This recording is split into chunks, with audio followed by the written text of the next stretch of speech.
செடியோட சமீபத்தில நாங்க ஏற்காடு போயிருந்தோம். ஏற்காடுல ஒரு பெட் ஃப்ரெண்ட்லி வில்லால தங்கினோம். இந்த வில்லா பத்தின தகவல்கள நான் இன்னொரு காணொளியில பகிர்ந்து கொள்கிறேன். இப்போ நாங்க போகறதுக்கு முன்னாடி சென்னையில இருக்கும்போது, கொஞ்சம் வீட்ல வந்து வேலைகள் இருந்தது. ரிப்பேர் வேலையெல்லாம் பண்ணிட்டுருந்தாங்க.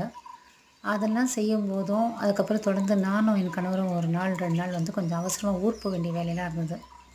செடிக்கு வந்து எல்லாமே சேர்ந்து ரொம்ப மன அழுத்தம் அதிகமாகி போச்சு. அதனால அவ ரொம்ப ஒழுங்கா சாப்பிடாமயே இருந்தா. அதனால சரி எல்லாருக்குமே ஒரு இடம் மாற்றம் வந்து நல்லாயிருக்கும்.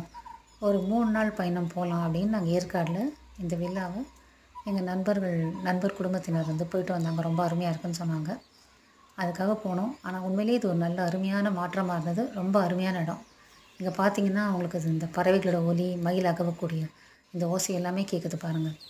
இதெல்லாம் கேட்கும்போது, உள்ள போயிட்டு இந்த இடத்துலயே தான் அவ சுத்திட்டு இருந்தா. மெயினா அந்த பால்கனிலயே அந்த பக்கம், இந்த பக்கம் போகும்.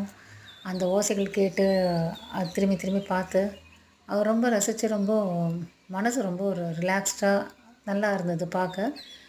பெட்ஸ் இருக்கவங்க, செல்லப்பிராணிகள இந்த மாரி இடத்துக்கு வாய்ப்பு இருந்தா கூட்டிட்டு வந்தீங்கன்னா, உண்மையிலேயே அவங்க ரொம்ப மகிழ்வாங்க. அதுவும் குறிப்பா சென்னை மாரி நகரங்கள்ல அடுக்குமாடி குடியிருப்புல இருக்கக்கூடியவங்களுக்கு இது ஒரு பெரிய அருமையான ஒரு இடம் தான் சொல்லணும்.